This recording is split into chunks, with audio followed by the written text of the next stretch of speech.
My name is Claire Dawson. At 35, I was supposed to marry Bradley Cross, a brilliant surgeon. We had planned a lavish wedding reception, and we had been in constant contact every day to prepare for it. But just before the reception, the wedding planner came to the dressing room holding a smartphone. Her face was filled with confusion and, strangely, even a hint of pity. She handed it over to me and said, "Please take a look." Curious and uneasy, I glanced at the screen.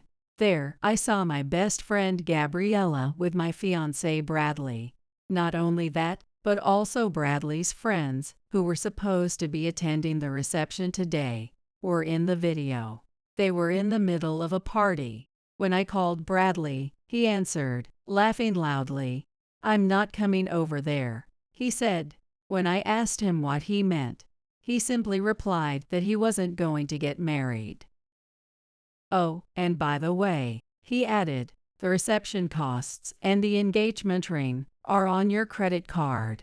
Then he hung up. I was utterly confused. When I asked the planner what was going on, she explained that Bradley had asked her to play this video at the reception, but she couldn't bring herself to do so without checking with me first. As I stood there, stunned, my parents noticed and looked at the smartphone screen. My father exclaimed, "What is this?" In the video, Bradley was saying, "I never intended to marry you in the first place." And yet, she totally fell for it. Claire is such a fool. I can't believe she's managed to get this far in life. All the guests I invited are here partying with me. You guys over there can make the most of it. At least enjoy the fancy food, so it doesn't go to waste. My father, holding back his anger, told the planner, "Go ahead and play the video at the reception." The wedding planner was at a loss for what to do.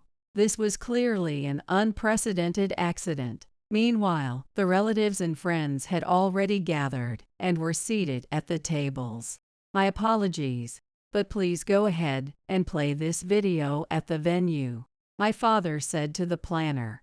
He left me in the dressing room and, along with my mother, went into the hall. In the reception hall, the guests were eagerly waiting for the bride and groom to make their grand entrance.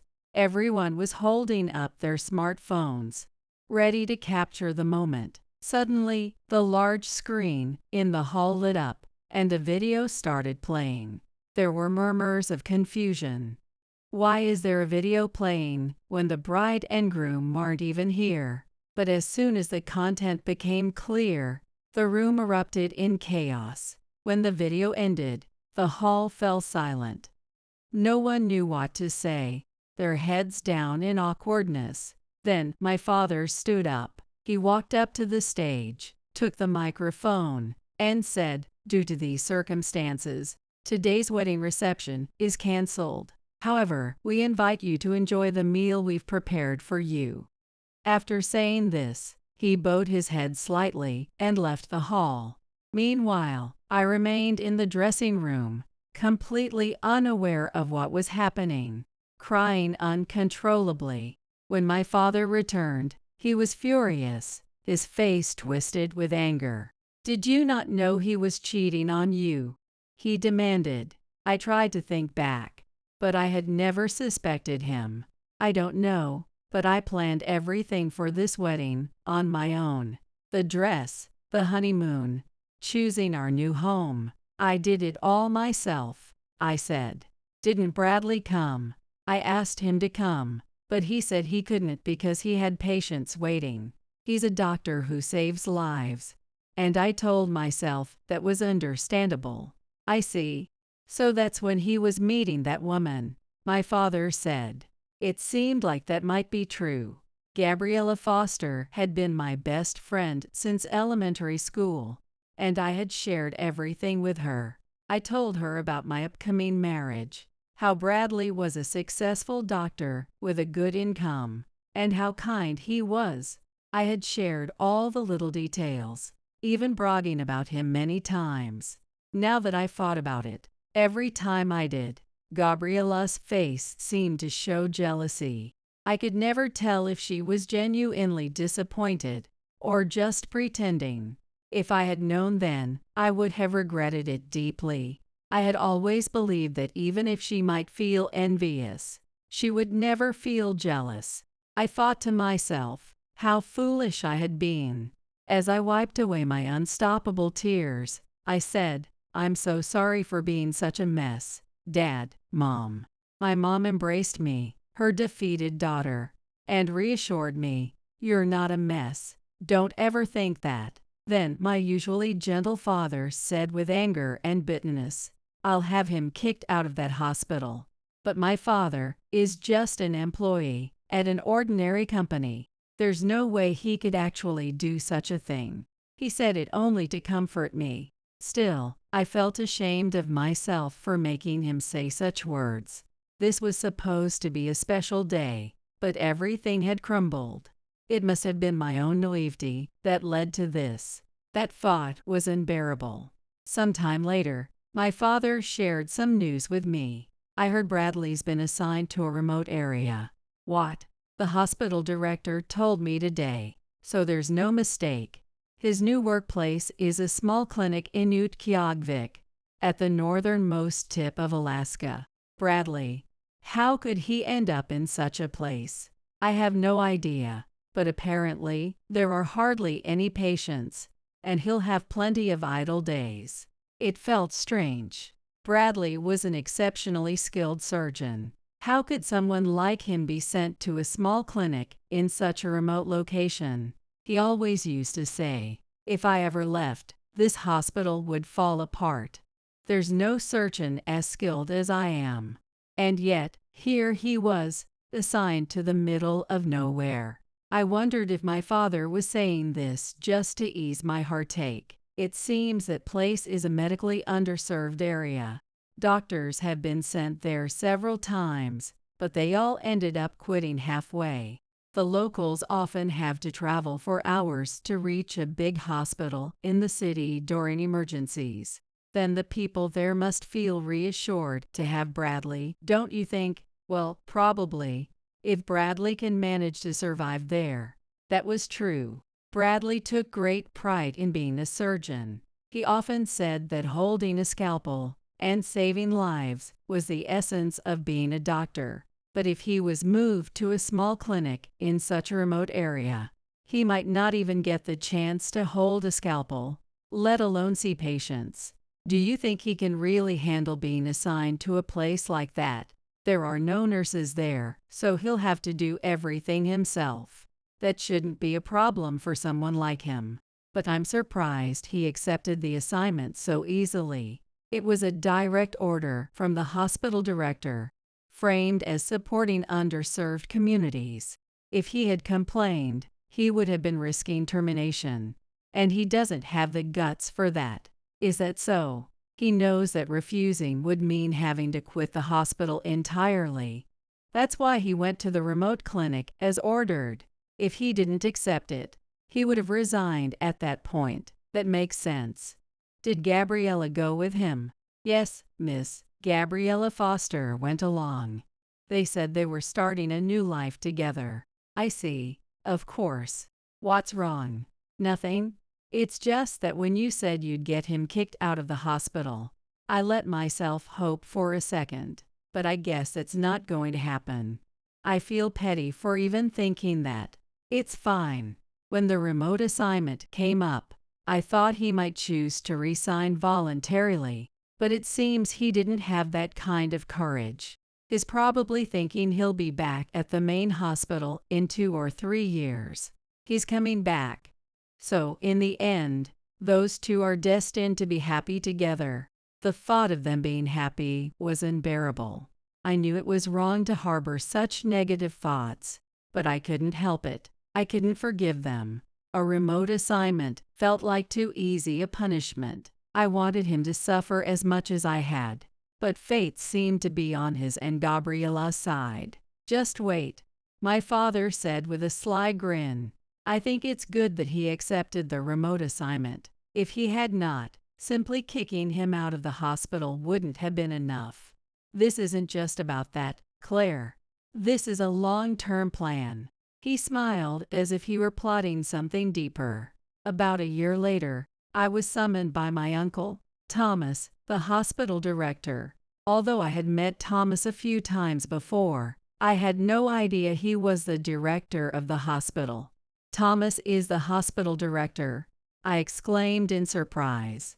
"Well, I never talk about work, so it's not surprising you didn't know. By the way, I need you to deliver this to the clinic in Utqiagvik," he said, handing me a sealed envelope. "This? Can't you just send it through the mail?" I asked, puzzled. "I'm sorry, but it's something important. Also, I want you to see how he's doing now. He'll probably be happy to see this, and it'll be good for you to see his reaction," Thomas explained. Why would seeing him happy be good for me? I couldn't understand at all. If anything, I wanted to see him suffering, pushed to the brink of despair. And to make matters worse, Gabriella would be there too. I would have to see her looking happy in a place that should have been mine. This would only serve to torment me further. Did Thomas understand this? "Don't worry.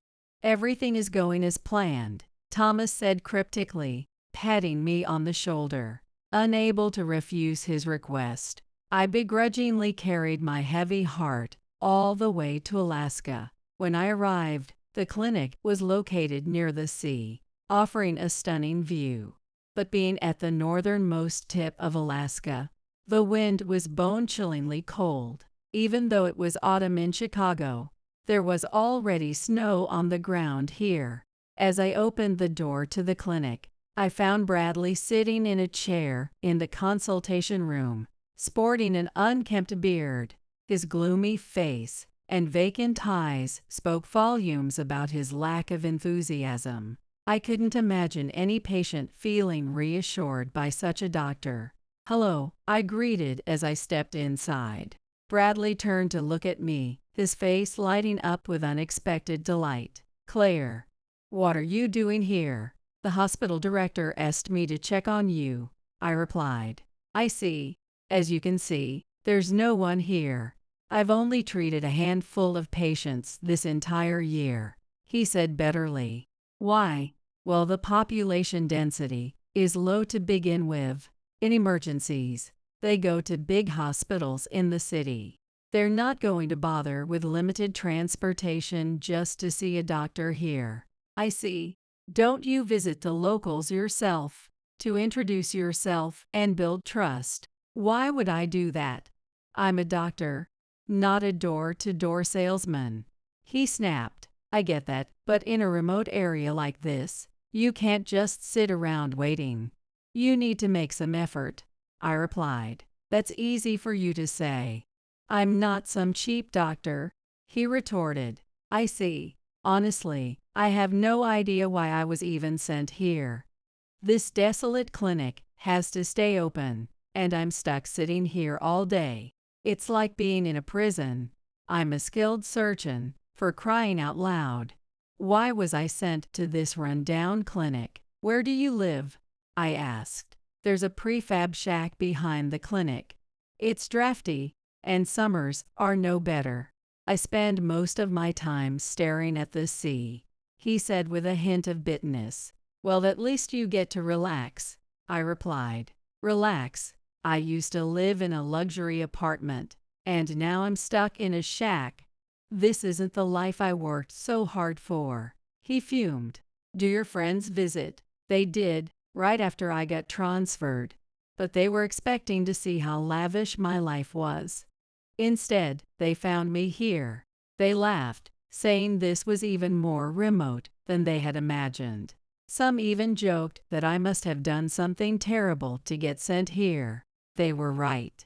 He must have done something to deserve this transfer. Did he not realize that? "What about Gabriella? I heard she came with you." "Yay about that." Bradley sighed deeply and looked up at the ceiling. "About 3 months after we moved here, we had a huge fight, and Gabriella left. I chose her over you, Claire. And this is what I get." "What caused such a big fight?" "She told me she loved me as a surgeon, But when I get stuck in this remote assignment, with a meager salary and this miserable life, she said she couldn't take it anymore. I kept telling her it was temporary, that I'd be called back to the main hospital eventually, but she wouldn't listen. That's what you fought about. Exactly. She kept complaining every day, saying how much she hated it here. Then one morning, I woke up, and she was gone, along with all her belongings. I see. Do you think she might have gone back to her family? Have you seen her? I haven't. If she were back in Chicago, I'm sure I'd have seen her by now. Yeah, I guess. Gabriella took all my savings when she left. Your savings? Yeah, she cleaned out my account. Now I'm barely scraping by. Not that there's much to spend money on around here anyway. There must be something here, though, I said, trying to console him. There's absolutely nothing here. No places to hang out. No stores to shop at. Sure, I don't spend much money, but mentally, it's crushing. Back in the city, I could just walk a little and find a grocery store or a supermarket. There were movie theaters, karaoke bars, you name it. Now, nothing at all. That's impressive, I replied. Yeah, the only thing here is nature. I've been so bored that I've memorized the names of seabirds. Well, that sounds like a peaceful life in its own way. Don't even start with that. I'm a surgeon, and I haven't held a scalpel in over a year. At this point, I'm not even sure I can perform surgeries when I get back to the main hospital. Why was I even sent here? I didn't do anything wrong. No surgical errors, no misdiagnoses, nothing. Are you sure you didn't do anything wrong? Absolutely.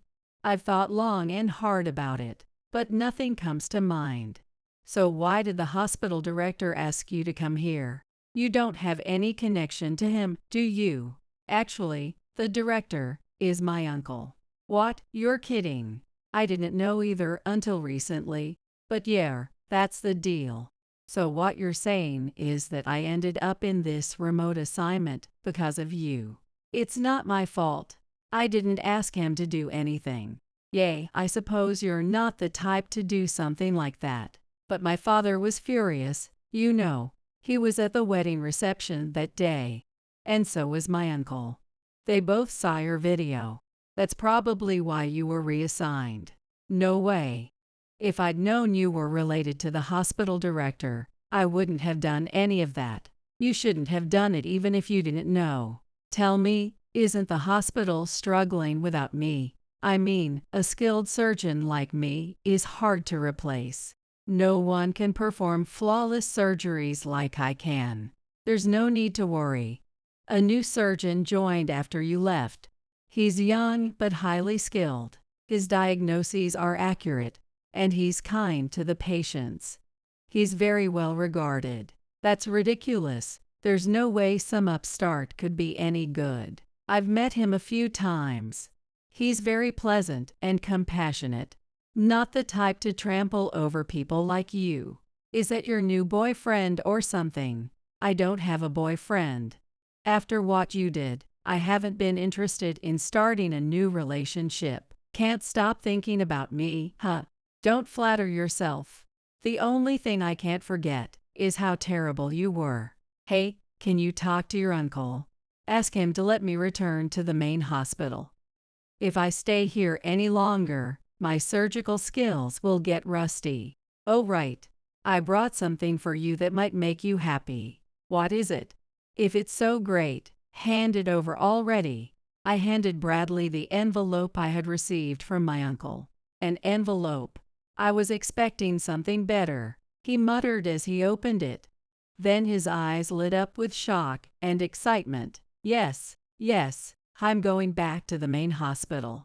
It turned out to be a reassignment notice to the main hospital. But I couldn't help but wonder, if it was just a reassignment notice, was it really necessary for me to deliver it in person? You seem thrilled. Well, I'm heading back now. Come on, at least stay for a meal. Let's eat together. Do you even have proper food? Well, I've got instant ramen.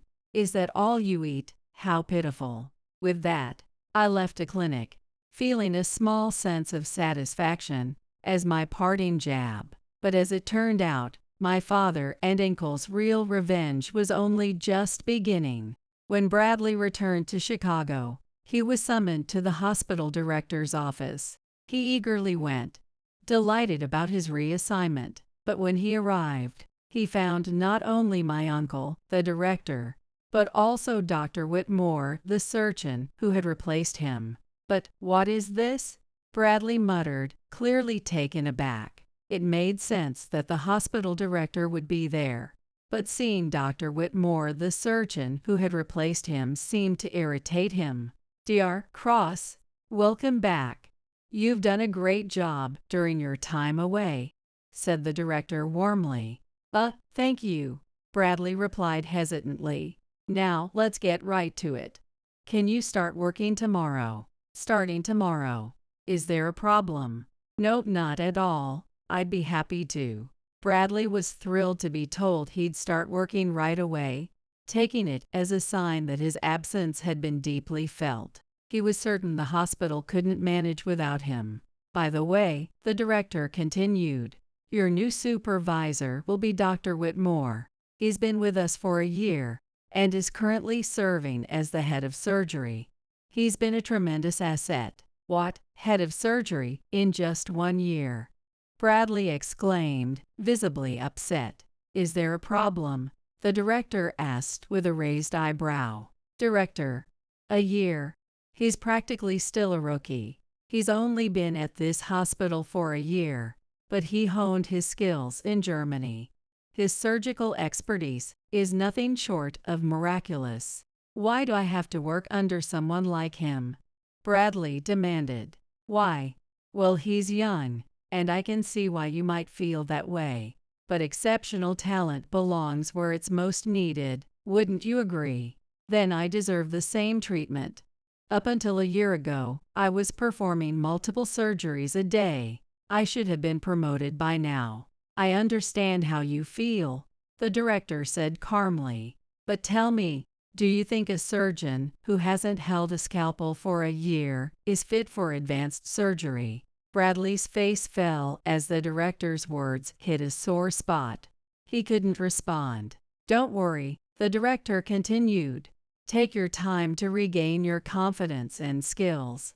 Eventually, you'll find your rightful place." "Yes, I understand," Bradley replied, though his frustration was evident. Despite his displeasure, Bradley threw himself into his work, determined to prove himself. But Dr. Whitmore, the skilled and compassionate surgeon, was a tough supervisor. While he was kind to patients, he was unrelentingly strict with Bradley, leaving no room for errors.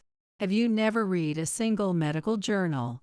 What exactly were you doing for an entire year? I hear you barely had any patients at that remote clinic, so surely you had plenty of time to study. You're utterly useless. And to top it off, you say things that frighten patients. That's unacceptable behavior for a doctor." "I was just being honest with the patient," Bradley protested. "Honest? You gave them your incorrect diagnosis. That's not honesty. It's incompetence. Let me tell you something, your diagnosis was completely wrong. That condition can be cured with surgery now. But when I was practicing—" "Yes, when you were practicing. But that was over a year ago. In that time, new studies have been published, research has progressed, and what was once incurable is now treatable. I've performed that surgery multiple times successfully." "You've done it?" Bradley asked, astonished. "Of course I have. Stop spreading baseless negativity. If that's all you can contribute, you shouldn't even be here." Dr. Whitmore's words shattered Bradley's pride entirely. By the time Bradley was mentally and physically drained, he was summoned to the director's office once again. This time, however, the room wasn't empty. The director, my father, Gabriella, and I were all there. "Debbie," Gabriella. What's she doing here? Bradley was overjoyed to see Gabrielle again, someone he had resigned himself to never meeting again. But his joy was short-lived as Gabriella swatted his hand away when he tried to take hers. Gabriella, there's no need to act so cold.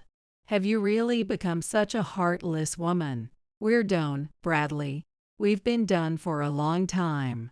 Is that so? Then give me back my money. I don't know what you're talking about.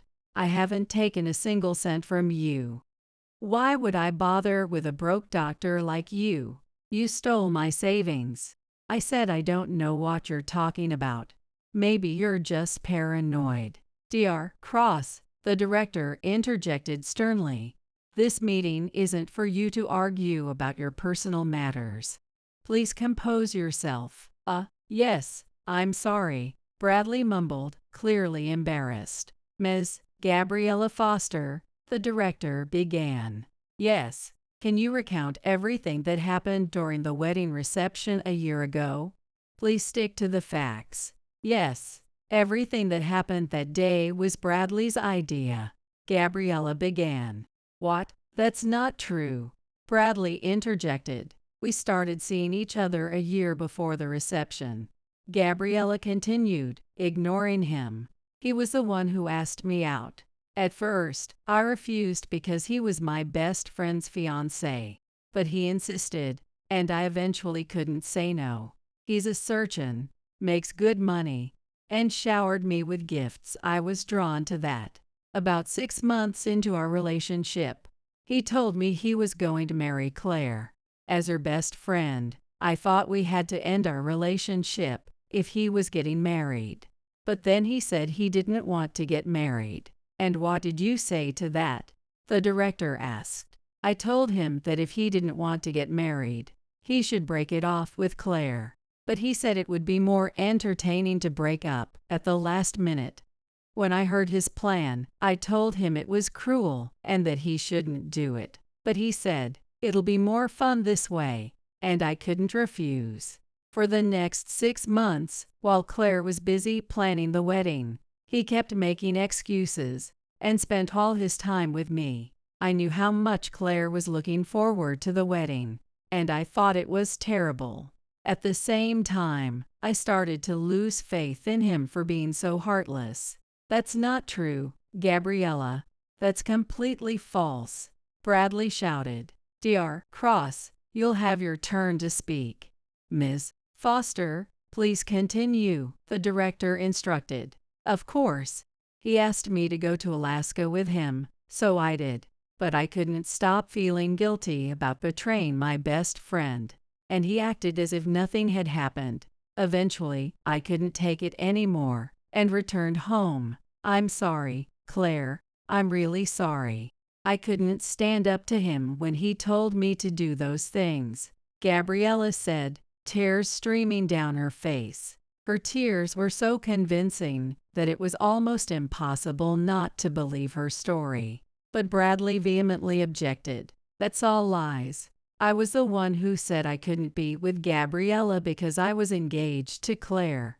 But she kept pushing for a relationship. I thought it would just be a one-time thing, but I got pulled in deeper and deeper. When I tried to break it off, Gabriella refused. The idea to wait until the wedding day to end it, that was hers. I told her it was cruel and we shouldn't do it, but she said it would be more exciting that way. How dare you lie like that? I would never betray my best friend, Gabriella cried. At this point, it was impossible to tell who was telling the truth. But one thing was clear. What they did was inexcusable. I cannot forgive either of you for hurting my dear niece, the director said sternly. Dr. Cross, you're fired. What? But this was over a year ago, Bradley protested.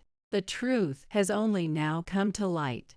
This is the only course of action. You can't be serious. Devastated, Bradley begged to keep his job. But the director was firm. As Bradley left the office, Gabriella approached me. Claire, I'm so sorry, she said. But her apology didn't feel genuine. Thomas handed Gabriella a thick envelope. She eagerly checked its contents, a pleased smile spreading across her face, before leaving the director's office. "Thomas, what was that?" I asked, curiosity getting the better of me. I told her I'd pay her if she told the truth. She was quite cooperative, Thomas replied. This meant it was unclear whether Gabriella's story was entirely truthful or not. Regardless, Bradley's pride as a surgeon had been utterly destroyed. At this point, it was unlikely he would ever hold a scalpel again. Not only had his career been ruined, but his pride as a doctor had been completely shattered. With his dismissal from this hospital, there was no other path left for him to pursue. And so, the long-planned saga of revenge finally came to its conclusion. I later heard about what happened to him. He moved from one hospital to another, but even when he managed to get hired, he was deemed ineffective and quickly dismissed, having lost his place to work. He reportedly returned to his family home, but with his parents being doctors, and his siblings also in the medical profession, someone like him, who was deemed useless as a doctor, was not accepted as part of the family. As a result, he was thrown out of his family home. He was told that if he wanted to return, he would need to rebuild his career as a doctor, but with his mind and body completely exhausted, he no longer had the strength to do so. I wondered where he had ended up until I saw him at a grocery store near the hospital. He was wearing a store clerk's uniform, stocking shelves, and being scolded by a young part-time worker. The sight of him was pitiful, a far cry from the surgeon who had once performed numerous operations with pride. As for me, I've moved on and am happily immersed in a new romance. My partner is, of course, the brilliant and compassionate Dr. Whitmore, who replaced Bradley at the hospital. His kindness and warmth bring me a happiness I never thought I'd experience again.